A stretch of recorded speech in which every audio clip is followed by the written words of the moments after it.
بسم اللہ الرحمن الرحیم۔ السلام علیکم۔ دل کو چھو لینے والی تحریر۔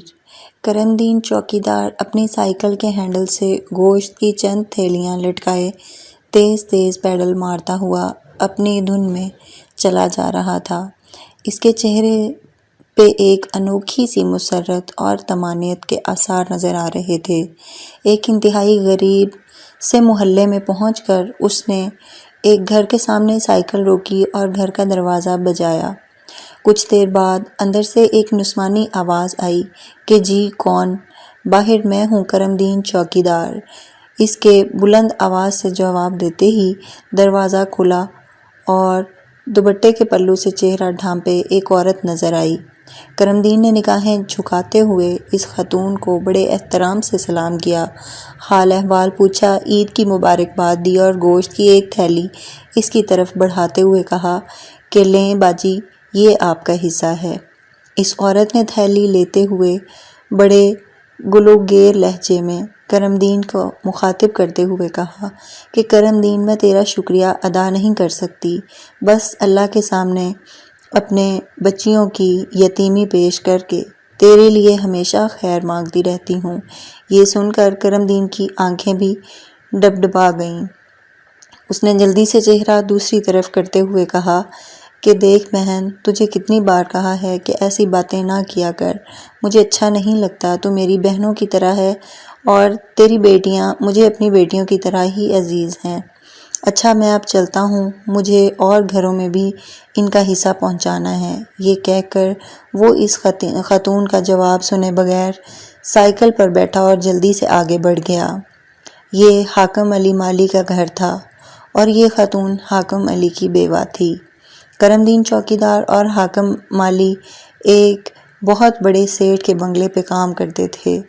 دونوں میں اگرچہ کچھ خاص تعلق نہیں تھا، بس اچھی سلام دعا تھی اور روز آتے جاتے ایک دوسرے کا حال احوال پوچھ لیتے تھے۔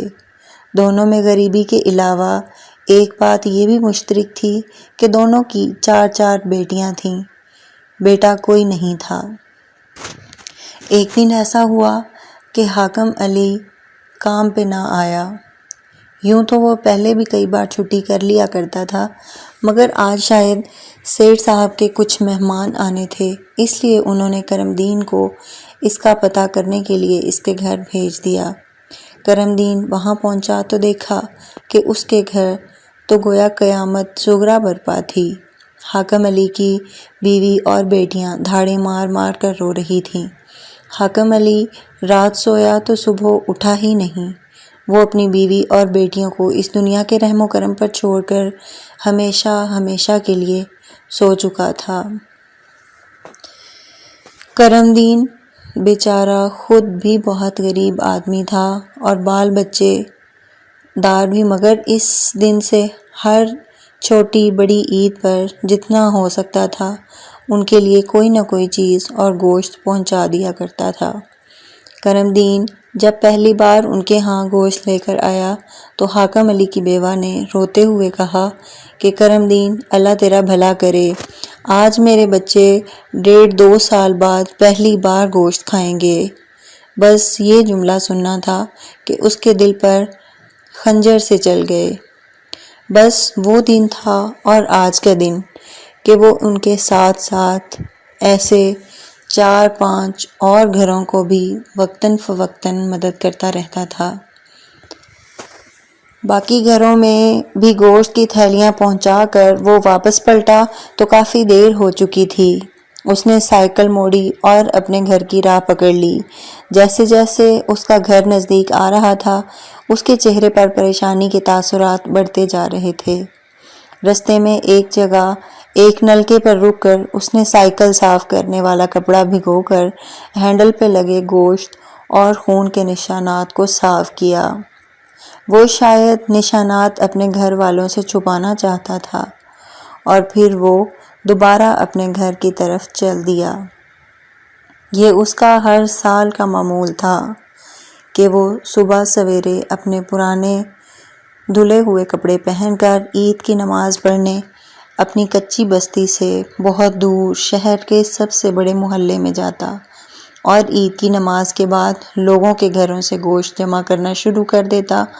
گو کہ وہ ذاتی طور پر بہت خوددار انسان تھا، کسی کے سامنے ہاتھ پھیلانا اس کے لیے مر جانے کے برابر تھا، مگر حاکم علی کی بیوہ اور یتیم بچیوں کی خاطر وہ یہ کام بھی کر گزرتا۔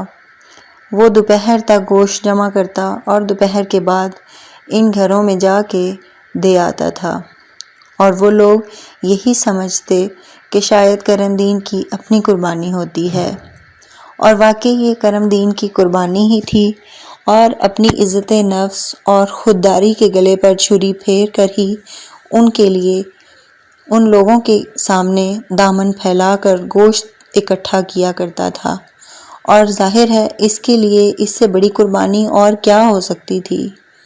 سال سال بعد کرم دین کی بدولت گوشت کا منہ دیکھنے والے یہ کب جانتے تھے کہ خود کرم دین کے گھر سال کے بعد بھی گوشت نہیں پکتا۔ کئی بار کرم دین کے جی میں آیا بھی کہ وہ ایک آدھ تھیلی اپنے گھر بھی لے جائے، مگر ہر بار اس کا ضمیر اس کے آڑے آ جاتا اور اپنے بچوں کو یہ گوشت چاہتے ہوئے بھی نہ کھلا پاتا۔ کرم دین کی بستی قریب آ چکی تھی۔ اس نے اپنی آنکھوں کی نمی کو لوگوں سے نظریں بچا کر صاف کیا اور اپنے درد و الم کو چہرے کے مصنوعی تاثرات سے چھپانے کی کوشش کرتا ہوا اپنی گلی میں مڑ گیا۔ اب اس کے سامنے اس کے اپنے گھر کا دروازہ موجود تھا، جس کے اس پار غربت و افلاس کا لبادہ اوڑھا اس کی بیوی اور بیٹیاں اس کی منتظر تھیں۔ کرم دین نے کچھ لمحے توقف کر کے دروازہ بجا دیا۔ اس کی چھوٹی بیٹی نے دروازے کی زد میں اپنے باپ کو دیکھ کر دروازہ کھول دیا۔ کرم دین سر جھکائے ہوئے اپنے گھر میں داخل ہوا۔ اس نے اسی طرح اونچی آواز میں سب کو سلام کر کے سر اٹھایا تو دیکھ کر حیران رہ گیا۔ اس کے صحن کے بیچوں بیچ کھانے پکانے کا سامان کا ڈھیر لگا ہوا تھا، اور ساتھ ہی ایک تھیلے میں اچھا خاصا گوشت بھی پڑا ہوا تھا۔ کرم دین نے حیرت سے اپنی بیوی کی طرف دیکھا اور پوچھا کہ یہ سب کہاں سے آیا ہے؟ اس کی بیوی بولی کہ ایک بہت بڑی گاڑی میں کوئی بڑا آدمی آیا تھا، وہ کہہ رہا تھا کہ وہ آپ کو جانتا ہے اور ساتھ میں ایک چٹھی بھی دے کر گیا تھا۔ میں نے سامان تو اس کے اصرار پر رکھ لیا، مگر آپ کے انتظار میں ہی تھی، اور ساتھ ہی ایک لفافہ کرم دین کی طرف بڑھایا۔ کرم دین نے جلدی سے لفافہ کھولا اور اس میں موجود چٹھی پڑھنے لگا۔ سلام کے بعد لکھا ہوا تھا کہ یار کرمے، میں تجھے ایک عام سا بندہ سمجھتا رہا، مگر تو بہت بڑا آدمی نکلا، اتنا بڑا کہ تیرے سامنے مجھے اپنا آپ بہت چھوٹا محسوس ہونے لگا ہے۔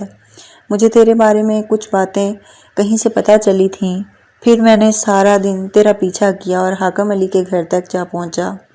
وہاں سے مجھے تیرے بارے میں باقی سب پتہ چل گیا، اور جب تیرے گھر آیا تو پتہ چلا کہ تیرے اپنے گھر کے حالات بھی بالکل انہی لوگوں کے جیسے ہیں۔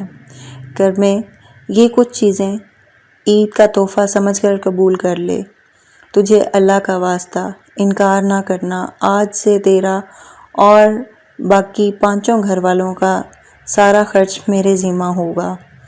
باقی باتیں شام کو بنگلے پہ آتے ہیں اور کریں گے۔